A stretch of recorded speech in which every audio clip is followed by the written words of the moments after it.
আসসালামু আলাইকুম সুপ্রিয় শিক্ষার্থী, আজকে আমরা তোমাদের সাথে করব ঐকিক নিয়মের অঙ্ক। কেমন?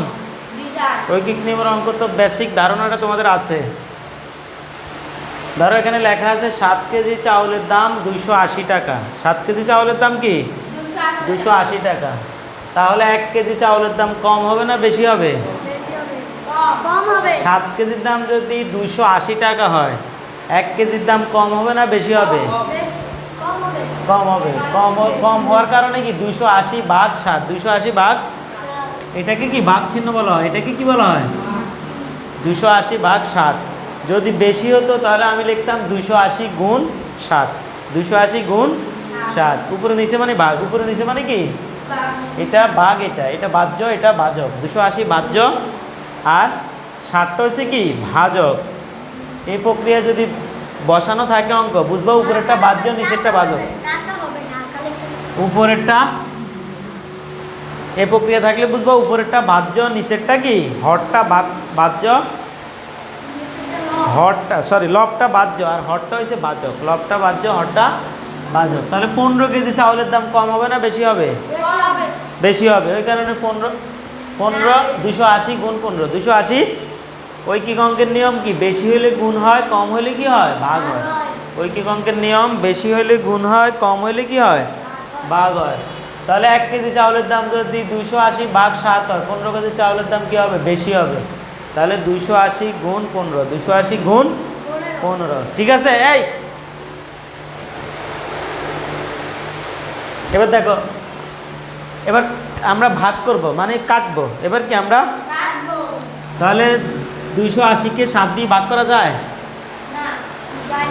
যায় কিনা আমরা জানি না। দেখো শূন্যটা বাদ দিলাম, শূন্যটা কি শূন্যটা বাদ দিলে কত হয় 28, শূন্যটা বাদ দিলে কত হয় 28। তাহলে আমি বলি 28-কে কি 7 দিয়ে ভাগ করা যায়? কিভাবে বলো, কত হবে? 4 7 28। তাহলে 7 দিয়ে 28-কে ভাগ করলাম, 4 7 আর এই শূন্যটা দিয়ে দিলাম। শূন্যটা কি শূন্যটা 4-এর পাশে দিয়ে দিলাম। শূন্য বাদ দিলে কত হয় 28। তাহলে 28-কে 4 দিয়ে ভাগ করা যায়, 28-কে 4 দিয়ে ভাগ করা যায়। 4 7 বুঝলে? এখন একটু যা লিখছো তা লিখছো, লিখছো একটু তুমি। তারপরে দেখো তাহলে 280-কে 7 দিয়ে ভাগ করলে হবে কত 80, হবে কত 40। 280-কে 7 দিয়ে ভাগ করলে কত হবে 40। এবার 40-কে 15 দিয়ে গুণ করবো, 40-কে 15 দিয়ে গুণ করলে হবে, শূন্যটা বসা দিবা। শূন্যটা কি শূন্যটা বসা দিবা। এবার 4-কে 15 দিয়ে গুণ করবা, 4-কে 15 দিয়ে গুণ করলে কত হবে 4 15 4 15 60, 4 15 60। সুতরাং 15 কেজি চাউলের দাম 15 কেজি চাউলের দাম 600 টাকা। 600। তাহলে 1 কেজির দাম কত হবে 40 টাকা। 1 কেজির দাম কত হবে 40 টাকা। 15 কেজি চাউলের দাম 600 টাকা। তাহলে 1 কেজির দাম কত হবে 40 টাকা।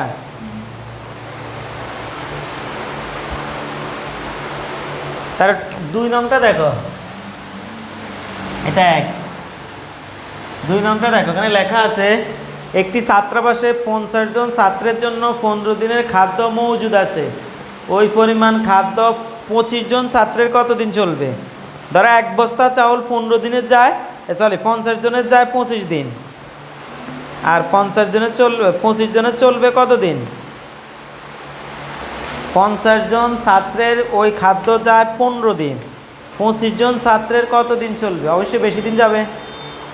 10 জন ছাত্র যদি 1 বস্তা চাউল 10 দিনে খাইতে পারে, 5 জনে কত দিনে খাইতে পারবে? 20 দিনে। স্বাভাবিক। ছাত্র কমলে খাওয়ার দিন বেড়ে যাবে, ছাত্র কমলে খাওয়ার দিনের সংখ্যা বেড়ে যাবে। তাহলে এখানে দেখো 2 নং 50 জন ছাত্রের চলে,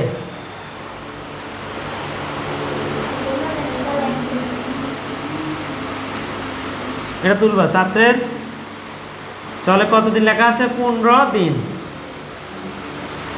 50 জন ছাত্রের চলে 15 দিন, 50 জন ছাত্রের 15 দিন।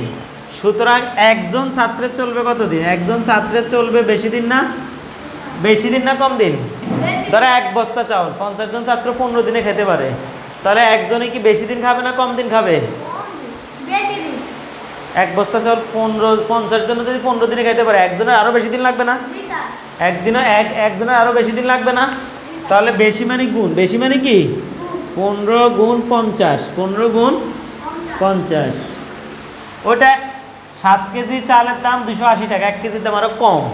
এখানে 50 জন ছাত্রের চলে 15 দিন, একজনের আরো বেশি দিন চলবে, একজনের আরো কি চলবে বেশি দিন। সুতরাং ওখানে কত আছে 25 জন, 25 জন ছাত্রের চলে কম দিন না বেশি দিন? কম কম। একজনের চলে বেশি দিন, 50 গুণ 15 মানে 750 দিন চলবে। 50 জনের চলে 15 দিন, একজনের চলবে 750 দিন। 25 জনের একটু কম চলবে না, 750 হচ্ছে। তাহলে এটা লিখবে এভাবে 50 গুণ 15 ভাগ, এটা মানে ভাগ, এটা মানে কি ভাগ 25 ভাগ কি 25। এবার ভাগ করবো, 50কে 25 দিয়ে ভাগ করা যায়?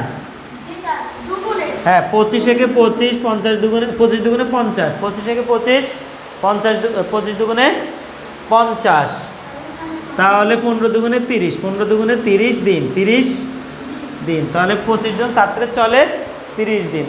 ধরো এক বস্তা চাউল 50 জন ছাত্রের চলে 15 দিন, 25 জন ছাত্রের চলবে 30 দিন। সুতরাং 25 জন ছাত্রের চলে 30 দিন। বুঝছো তোমরা সবাই? বুঝছো? লেখা একটু অফ করো, আমি আরেকবার বলি লেখা একটু অফ, খতমটা বলি আবার। 1 নম্বরটা দেখো 7, লেখা অফ লেখা অফ করে আগে বুঝো।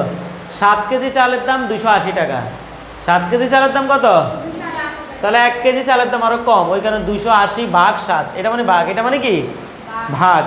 আমরা যে ভগ্নাংশ করি আমরা বলি না 2 ভাগের 3 বা 4 ভাগের 2 এরকম বলি না? তাহলে এটা মানে ভাগ চিহ্ন। তারপরে 15 কেজি চালের দাম আরেকটু বেশি, 1 কেজি চাউলের চেয়ে 15 কেজি চালের দাম কি আরেকটু বেশি, ওখানে 15 গুণ দিয়ে দিছি না? তারপরে আমরা ভাগ এবং গুণ করার পর কত আসছে আনসার? 600। ভাগ এবং গুণ করার পরে কত আসছে? প্রথমে 280-কে 7 দিয়ে ভাগ করছি, আনসার হচ্ছে 40। আবার 40-কে 15 দিয়ে গুণ করার পরে 15 40 600, 15 40 600, তাহলে 15 কেজি। সুতরাং 15 কেজি চাউলের দাম 600 টাকা। আবার দেখো 50 জন ছাত্রের চলে 15 দিন। কোনো একটি ছাত্রাবাসে 50 জন ছাত্রের 15 দিনের খাদ্য মজুদ আছে। তাহলে আমরা শর্টকাটে লিখলাম 50 জন ছাত্রের চলে 15 দিন। সুতরাং একজন ছাত্রের চলবে আরও বেশি দিন, একজন ছাত্রের চলবে আরও বেশি দিন। ধরো 2 লিটার কোল্ড ড্রিঙ্কস আনলো, তাহলে 2 লিটার কোল্ড ড্রিঙ্কস কি একজনে বেশি দিন খাইতে পারবে না আমরা 4 জনে বেশি দিন খাইতে পারবো? একজনে বেশি দিন খাইতে পারবো। তো মানুষ কমলে দিন বাড়ে, মানুষ কমলে দিন কি খাওয়ার ক্ষেত্রে মানুষ কমলে দিন বাড়ে।